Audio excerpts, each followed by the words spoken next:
En deuxième partie d'émission, nous parlons de la RDC. Le chef de la diplomatie française, Jean-Marc Ayrault, n'écarte pas l'hypothèse de sanctions contre des dirigeants de la RDC. Ayrault insiste aussi sur l'importance du respect de la Constitution par le président Joseph Kabila. Face à la montée de la pression dans le pays, Ayrault demande à Kabila de ne pas se représenter à la fin de son mandat prévu en décembre.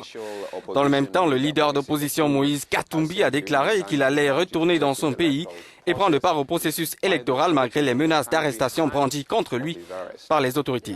Les organisations africaines de la société civile souhaitent une action de l'Union africaine. L'organisation avait appelé au calme, au respect du dialogue national et à la tenue rapide d'élections crédibles dans le pays aux côtés de l'Union européenne et des Nations unies. C'était à la fin du mois de septembre, mais c'est un discours qui ne suffit pas aux organisations de défense des droits humains, étant donné, je cite, l'urgence de la situation. Avec nous ce matin pour faire le point justement, Abraham Djanga, un acteur de la société civile. Monsieur Djanga, bonjour et merci de nous parler ce matin. Dites-nous, qu'est-ce qui justifie cet appel de l'Union africaine? Nous essayons d'éviter qu'il y ait des renaissances du cycle de violence. Donc les cycles de violence ne se prolongent pas et qu'on puisse à la clé obtenir un véritable dialogue inclusif pour que les tensions puissent être apaisées, que ce soit tant dans la population qu'au niveau des partis politiques. Comme vous le savez, si cela était inclusif, on n'aurait pas les événements du 19-20 passés. C'est évident. On sait clairement que les principaux partis de l'opposition n'y sont pas.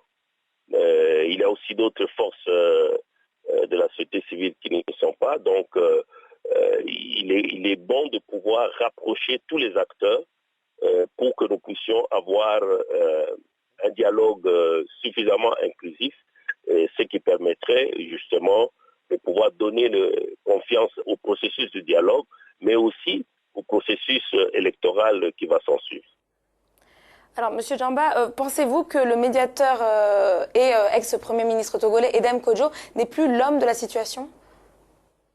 Je crois que M. Edem Kodjo a pu abattre un travail qui est allé jusqu'à un certain niveau, donc on ne peut pas dire qu'il n'a rien fait du tout.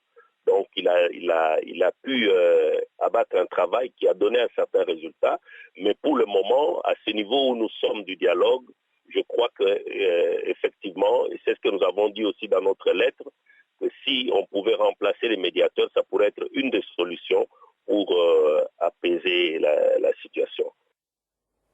Alors, à votre avis, une dernière question. Pensez-vous que le dialogue peut régler la question du calendrier électoral ou même le mandat de Kabila, quand on sait que les positions des uns et des autres n'ont pas beaucoup évolué sur la question? Oui, effectivement, mais ces questions sont sur la table. Ces questions sont en train d'être discutées maintenant. Au niveau du dialogue qui se tient avec M. Kodjo, ces questions sont abordées. Évidemment, il y a des points de vue qui sont encore tranchés jusqu'à présent.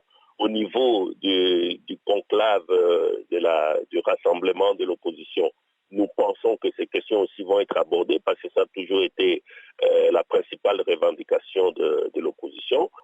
Bon, ce qu'on peut attendre de cette rencontre, c'est que ces groupes-là pourraient alors clarifier sa position. Ces questions, alors maintenant de mettre les acteurs ensemble et qu'on puisse trouver la solution, mais en préservant la Constitution.